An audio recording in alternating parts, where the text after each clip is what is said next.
Welcome to my YouTube channel!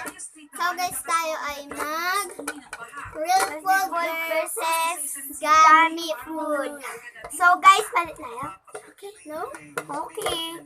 Ito lang may gummy. 1, 2, 3, go! Oh! Yes! Snakes! Gummy. Ano sa'yo, man tayo.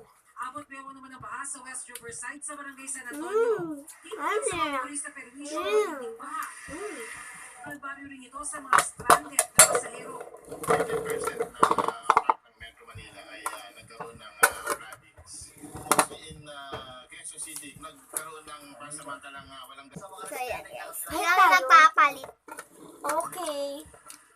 Alas 10 ng umaga na umabot sa 50 meters above sea level ang taas ng tubig sa Marikina River. And one, palit tayo. 1, 2, 3, go. Oh! Gummy. Sa akin na napunta yung gummy. Matapos umakyat sa 60 Ay, meters sa napaba. taas ng tubig. Kaya nagradyo na ng utos ang alkalde ng Marikina sa kanyang Yes, mga lollipop. All operatives will now undertake preemptive evacuation. All evacuation center, please reach to camp management level. So guys, okay na. barangay ng Tumana at Kapanday. Ang mga Kailangan mahuhubo. taas sa Marikina River.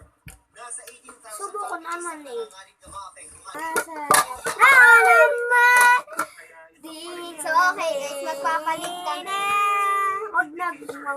Hindi kasi pa namin sunod. Malit! No! Okay. Okay, go. Wow! Pares kami. Tama rin matigas. Ang tigas, guys. Tigas, guys. Ang asim, guys. Umapaw na yung tubig. Ayan na, sinakop na yung kalsada. Okay, guys.